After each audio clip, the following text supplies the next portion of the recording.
Trust. It's a fragile thing, isn't it? Like a glass house we build our lives upon. Beautiful, transparent, but so easily shattered. If you've ever felt the ground beneath you disappear in an instant, then maybe you'll understand my story. If this resonates with you, please share it to help grow the Whispered Truths channel. Sometimes knowing we're not alone in our pain is the first step toward healing. This is how my glass house came crashing down. My name is David Mitchell. 8 years ago, I married my college sweetheart, Eliza. We had the kind of love story people envy. Met during sophomore year when we both reached for the same book in the university library. The Great Gatsby, ironically enough. A tale of love and betrayal. I still remember how her eyes crinkled when she smiled. How she'd always order dessert first when we went out because life was too uncertain to wait for sweetness. Those first years together were magic. We built our life in a quiet suburb outside Boston. A charming colonial with blue shutters and a wraparound porch where we drink coffee on Sunday mornings, working on crossword puzzles together while planning our future. Eliza flourished in her marketing career, while I established myself as a software developer. My job required occasional travel, a few days every month, but we made it work. Each night away we'd video call, and she'd always end with the same words, "I love you more today than yesterday." God, I can still hear her voice saying it. We supported each other through everything, her father's heart attack, my career change, the miscarriage that devastated us both 3 years into our marriage. But we survived. We were unbreakable. Or so I thought. The changes were subtle at first. So subtle that looking back, I wonder if I imagined the beginning signs just to convince myself I wasn't completely blind. Eliza's promotion came with longer hours, which made sense. The marketing world is demanding. But along with her new position came new behaviors. The way she'd turn her phone face down when I entered a room, how our video calls during my business trips grew shorter, her excuses more frequent. "I'm swamped with the new campaign, David. Can we talk tomorrow instead?" I tried to reconnect, planning date nights at her favorite restaurants, buying tickets to that indie band she loved. But something had shifted. She was there physically, but her mind was elsewhere.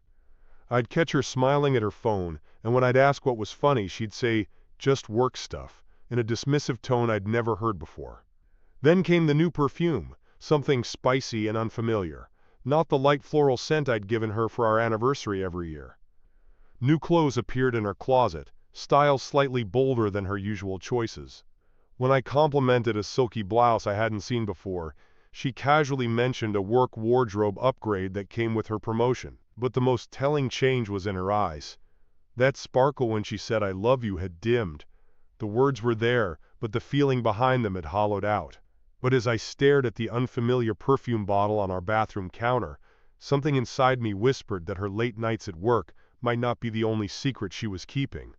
I hated myself for what I did next. Suspicion is an acid that burns through the soul, and I never thought I'd be the kind of husband who checked his wife's social media or questioned her whereabouts. Yet there I was, scrolling through her Instagram, noting comments from a colleague named James. "Amazing presentation today, and the team is lucky to have you." Innocent enough, but something about the familiarity in his tone set off alarms. I found myself looking him up. James Cooper, 38, Director of Client Relationships at Eliza's agency. His profile showed a confident man with salt and pepper hair and the kind of smile that probably charmed clients and colleagues alike. One evening, Eliza mentioned a late dinner meeting with the team. "Don't wait up," she said, kissing my cheek before heading out in a dress I'd never seen. That gnawing feeling grew stronger. I drove past her office around 9 p.m. on my way home from meeting a friend, telling myself I just happened to be in the area. The building was mostly dark, just a few lights on scattered floors. Her floor was completely dark. I drove home, trying to rationalize. Maybe they went to a restaurant.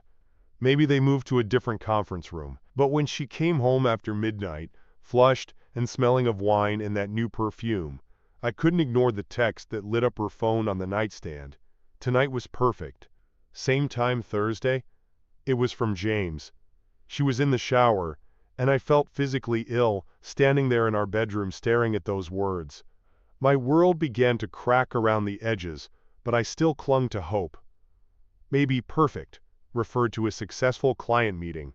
Maybe Thursday was a legitimate work event. I needed proof before I accused the woman I loved of betraying everything we'd built.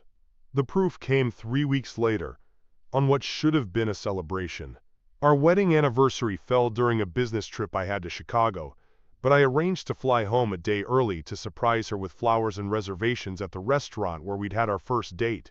I arrived home late, around 11 p.m., expecting to find Eliza asleep or maybe watching one of her favorite shows.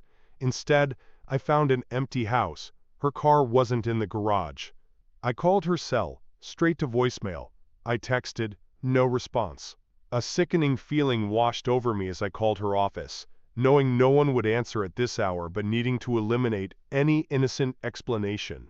To my surprise, the night security guard picked up and confirmed what I already feared. There was no late meeting scheduled. Most employees had left by 7 p.m. I went upstairs to our bedroom, not even sure what I was looking for.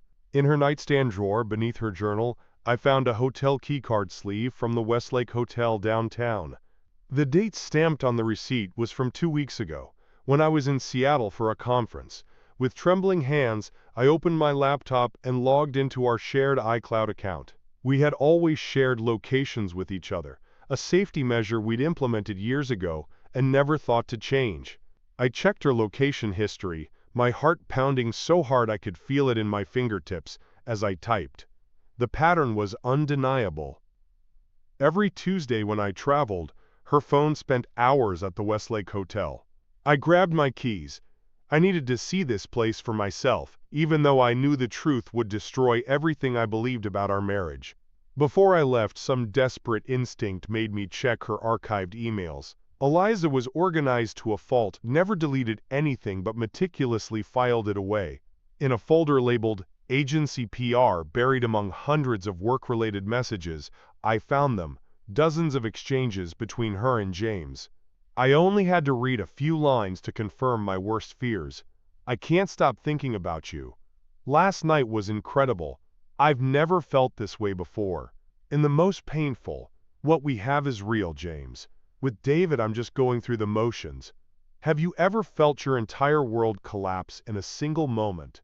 Share in the comments if you've experienced the shock of betrayal and how it felt in those first devastating minutes. Looking back now, I'm amazed I remained standing. Something inside me broke. A load-bearing wall of my identity crumbled. I sank to our bedroom floor, surrounded by the physical evidence of her deception, and felt my past and future disintegrate simultaneously. The David who walked into that room no longer existed when I finally heard her key in the front door around 1 a.m. I waited at the kitchen table, the emails printed beside me, the hotel receipt placed on top like the cherry on a poisoned cake. When Eliza saw me, her face went through a rapid series of expressions: surprise, confusion, and then, as her eyes fell to the papers on the table, fear. "You're home early," she said, her voice small. "Evidently," I replied, amazed at how calm I sounded when inside I was screaming. "Where were you tonight, Eliza?" "Working late. You know how it is with a new position." The lie came so easily to her that I wondered how many times she'd rehearsed it, how many times she'd already told it. I pushed the hotel receipt toward her. "And this? Was this work too?" Her denials crumbled quickly under the weight of evidence. Soon, tears replaced them. Not tears of remorse, I realized, but tears of being caught. She claimed she felt neglected during my business trips, that James made her feel appreciated and desired. As if my devotion for 8 years could be erased by a few nights away each month. She blamed my emotional distance, claimed I was too absorbed in my career. "So this is my fault?" I asked, my voice finally breaking. "You're sleeping with another man because I work hard to build the life we both wanted?" "It's not that simple, David," she said, reaching for my hand. I recoiled as if her touch would burn me. "It is that simple," I said. "You made vows to me. Promises. And you broke them because, what, James gives you better compliments?" "He sees me," she whispered. "Sometimes I feel like you stopped seeing me years ago." Something snapped then. I grabbed our wedding photo from the sideboard and hurled it against the wall, the shattering glass a perfect echo of what was happening to us. "I saw you every day," I shouted, my voice unrecognizable. "I saw the woman I thought would never betray me, the woman I planned to have children with, grow old with. Was any of it real? Or was I just convenient until something better came along?" She cried harder then, apologizing, but her words sounded hollow. Later, after hours of painful conversation that resolved nothing, I locked myself in our guest room. I lay awake all night, replaying every moment of our marriage, searching for clues I'd missed, wondering if any of the happiness I remembered was genuine. Had I been a fool for 8 years? Or just the last few months? What kind of man was I that my wife could turn to someone else? The questions circled like vultures, picking apart my self-worth until dawn broke, finding me empty and exhausted. The weeks that followed exist in my memory as a dark blur. I moved into a small apartment downtown, taking only what I needed. I could barely function, missed deadlines at work, lost weight because food had no taste, stared at my ceiling instead of sleeping. Friends called and texted, but I couldn't bear their pity, or, worse, their platitudes about how time heals all wounds. How much time does it take to rebuild your entire sense of self? To trust another human being again? I isolated myself, declining invitations and eventually causing people to stop trying. In that lonely apartment, I'd replay memories like movie scenes, searching for warning signs. I tortured myself by driving past the Westlake Hotel, wondering if they'd had a regular room, if the staff knew them as a couple, what they talked about in those intimate hours. The hardest part of betrayal isn't the pain, it's questioning everything you thought was real. Has infidelity made you doubt your own judgment?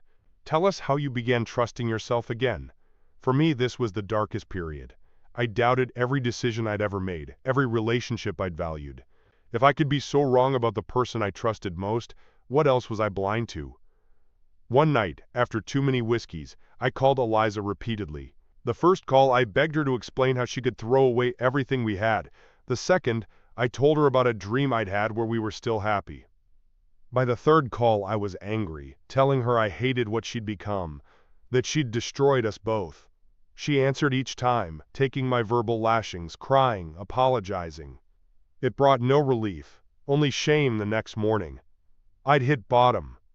Formalizing our separation was like performing an autopsy on something I still wished could be revived. The meetings with divorce attorneys were clinical and cold, dividing assets, discussing terms, putting dollar values on years of shared life. Our friends were forced to choose sides. Holiday plans with our intertwined families collapsed, and the future we'd mapped out vanished. I learned, painfully, that some friends had suspected Eliza's affair but said nothing, thinking it wasn't their place. Their silence felt like a second betrayal. Meanwhile, Eliza and James's relationship imploded under the weight of its origins. She called one night, tearful, saying she'd made a terrible mistake, that James had been a fantasy, but I was her reality. But you can't unring a bell. The trust between us was shattered beyond repair. I told her as gently as I could that we couldn't go back, that sometimes the damage is permanent. The day I signed the divorce papers brought a strange mixture of devastating finality and the first fragile sense of potential freedom.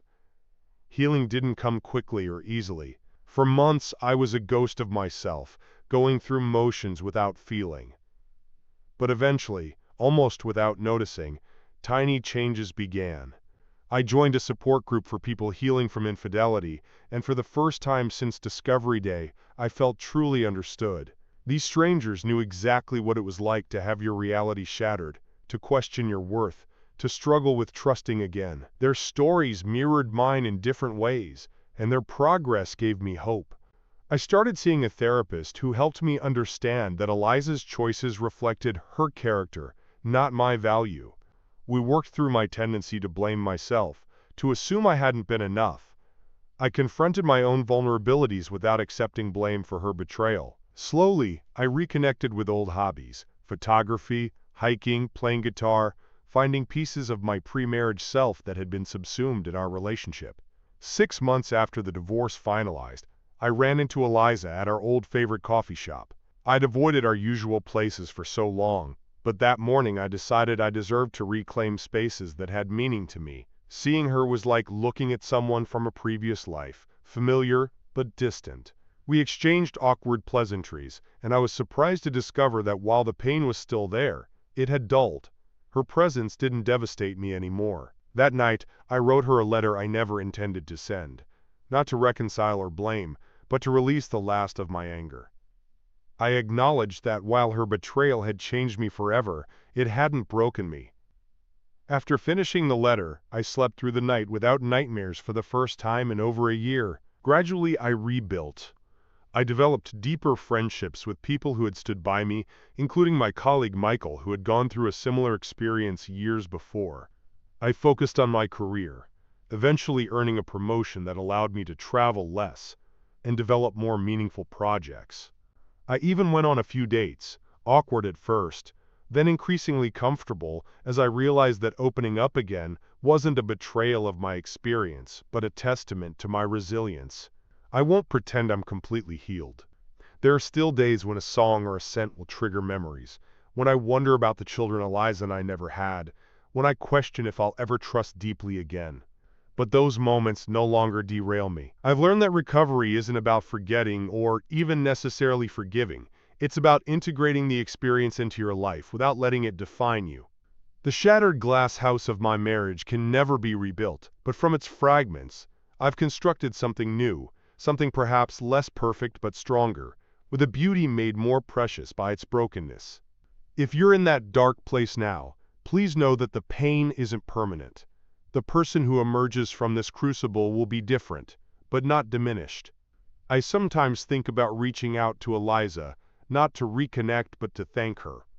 In destroying what we had, she inadvertently forced me to discover parts of myself I never knew existed. Strength, resilience, the capacity to rebuild from ashes.